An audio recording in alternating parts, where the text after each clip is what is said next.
Right, here's the thing. It's been a very complicated time, very hard times, very difficult with everything that's going on right now.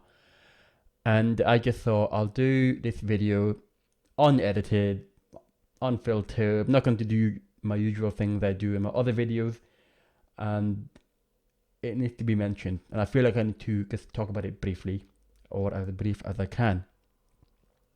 And it's just the whole topic about being black and how it's a very tough time, and it made me reflect a lot, and it brought me flashbacks, and it brought me reminders of what I have gone through personally.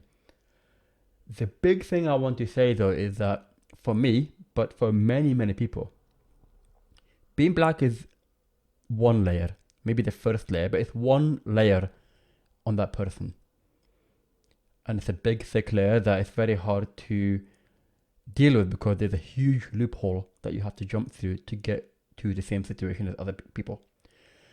What I mean by that one layer is there are other things for me anyway that add to that on top of it and creates extra challenges and barriers, discrimination and racism and anything around that topic.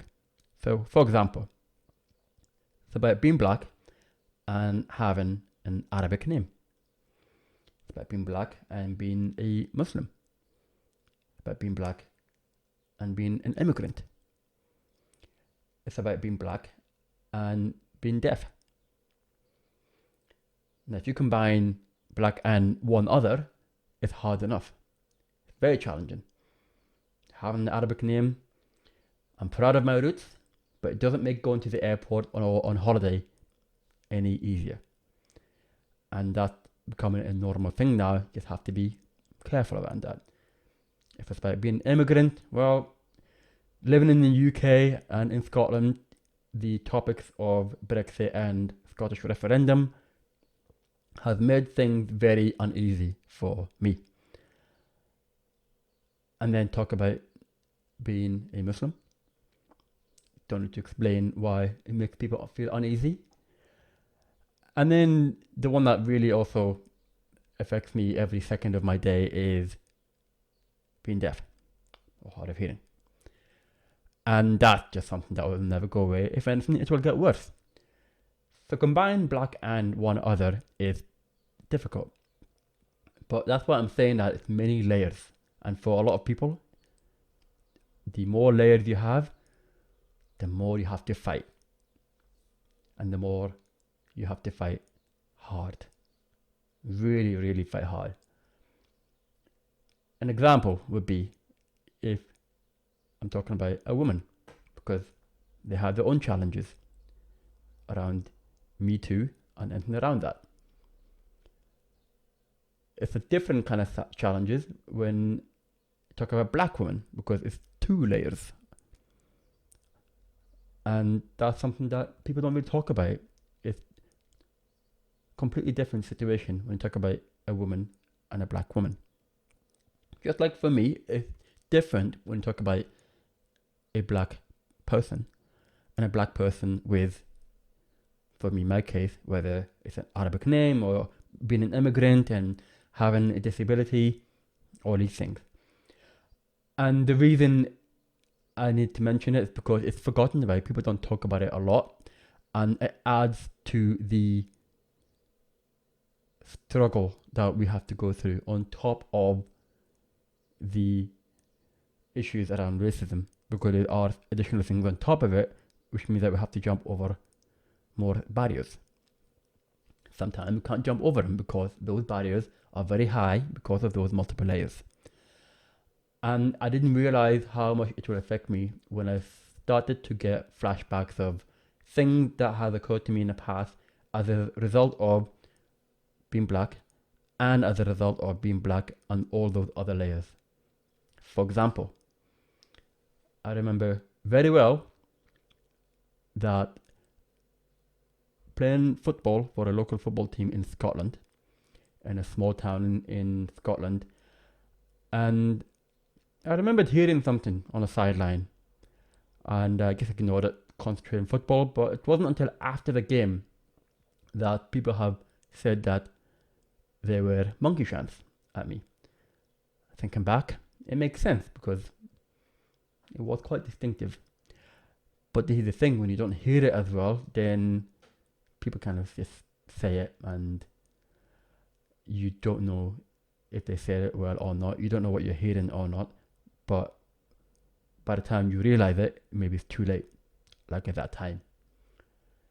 And it's the same thing I said about being black and having, for example, an Arabic name. It's in my passport. So it's always fun when you go to the airport and you just have to make yourself look relaxed and normal when it's quite tense and anxious for me and for many people. And of course, you don't have to be black to have that feeling. If you have some kind of ethnicity or a name which is of an ethnic minority, then there's that kind of, should we talk to that guy or woman? So it's all coming back to me, and I didn't realize how much it would affect me.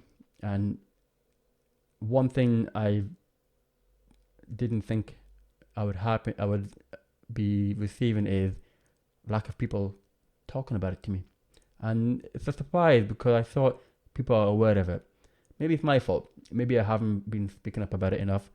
Maybe I made it too normal because this is the thing. All these experiences, it's normal and it shouldn't be. But maybe I'm guilty of making it normal. I don't know.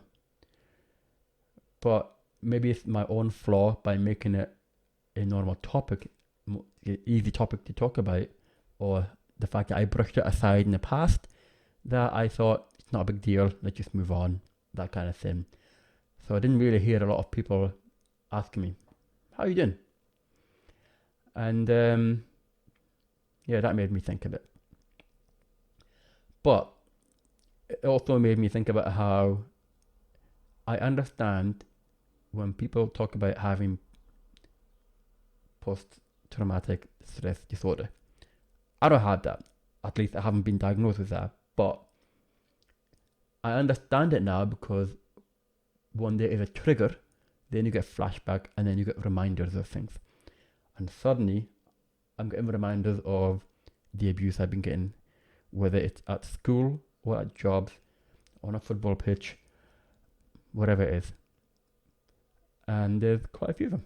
And I don't want to go through all of them. There's just no point. But this is the thing. They are normal in my life. And I know it shouldn't be. But it is.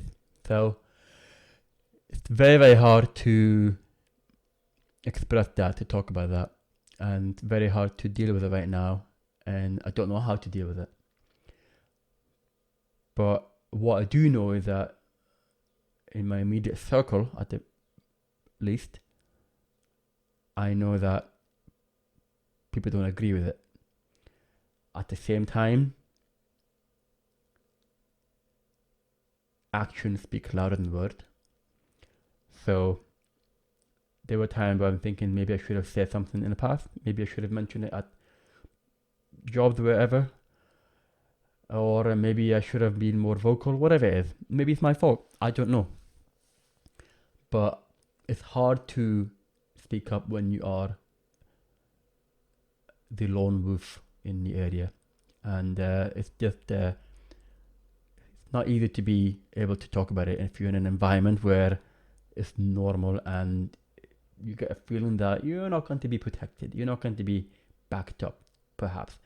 And that applies to everything in terms of barriers, not just being black, but even, for example, not being able to hear people, or I don't want to speak up because I can't hear people, or I want to hold back a bit, or I'm worried about what people think. It's those layers. All those layers play a part in how a person feels. So I just wanted to mention that. And I don't want people to think that you can't approach me to talk about these things. I can talk about it. But bear in mind that it's not easy, and it has cause me a bit of anxiety. And it's not funny. I was going to say it's funny, but it's weird because I do get anxiety because of deafness. I didn't realize that I get anxiety because of blackness as well. You combine that together, it's tough.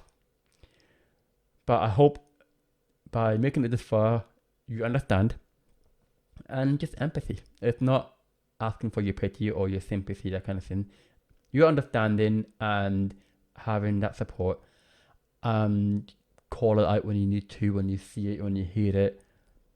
That's the least I can hope I will get from you. And it will make a big difference to a lot of people. And to me. So I hope that will make you think. And maybe I'll do another video about it. If it's something that people want to talk about or want more about, I might do another video, go in more details about it. Because I can go on for ages and I don't want to go on forever. I know it's been 11 minutes now. I guess, okay, let's try to wind it down because I wasn't planning to do this. I just didn't know what to talk about. But I felt like I needed to talk about it. And right now, it's tough. Just bear that in mind. It's tough for a lot of people. You don't have to know what it feels like. Just understand that a person feels like this. Just like you do when anyone's going through some kind of mental health issues or going through a struggle. Understand, support, empathy, talk to them, ask how they are, be there for them. The basic things. But then, like I said, all these things that people are saying about, I don't agree with inequality or racism, and then suddenly all this PR talk comes out and all these brands talk about it. Well, it should have happened many years ago, but let's see what happens from today onwards. Let's hope that action speaks louder than words, and I hope I have your support in that as well. And if you want to talk to me, you know where I am. Contact details are below, or you can comment or anything like that. And I'll do my best to get back to you. And I hope it made you think, because it made me think as well. And I hope I'll speak to you again soon. Take care.